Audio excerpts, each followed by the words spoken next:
চলো, শ্রাবণ মাস যেহেতু পড়ে গেছে তাই রেডি হয়ে গেছে কিন্তু শ্রাবণ মাসের আমাদের মানে শিব বাবার ভক্ত হতে। তো চলো, হ্যালো গাইস, আমি হচ্ছে মৃদুলা চক্রবর্তী।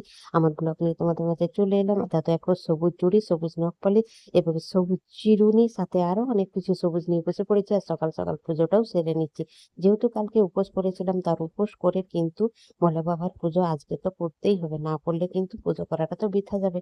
তাই সকাল সকাল গঙ্গায় জল, দুধ, চন্দন দিয়ে কিন্তু ওনাকে পুজো করে স্নান করিয়ে আমি মালাটা পরিয়ে দিলাম। আর মালা পরানোর সময় আমার যা ভয় লাগছিল, জানি না কেন, আমার ছোট থেকে এই জিনিসটা ভয় লাগে কিন্তু, জানি না কেন। তো চলো, ভোলা বাবাকে ভালো করে ফুল, বেলপাতা, সাদা ফুল সবকিছু দিয়ে ভোলা বাবাকে পরপরতার মতো সাজিয়ে দিই আমি প্রথমে। আর আমার ভোলা বাবাকে কেমন লাগছে তোমাদের অবশ্যই কিন্তু জানাবে, এটা কিন্তু জানাতে ভুলো না। কারণ ভোলা বাবা তো সবারই প্রিয় হয়, তাই না?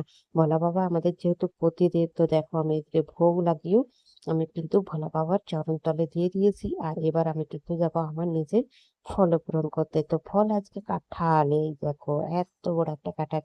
যেহেতু বড় খাজা কাঁঠাল এনেছিল, আমার যেহেতু খেতে মানা আছে কিন্তু আমি লোভ সামলাতে পারছি না আর কি।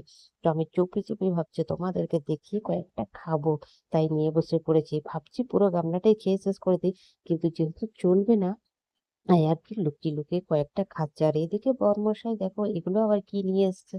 এগুলো তো আমার ছেলে মেয়ে কোনোদিন দেখেইনি।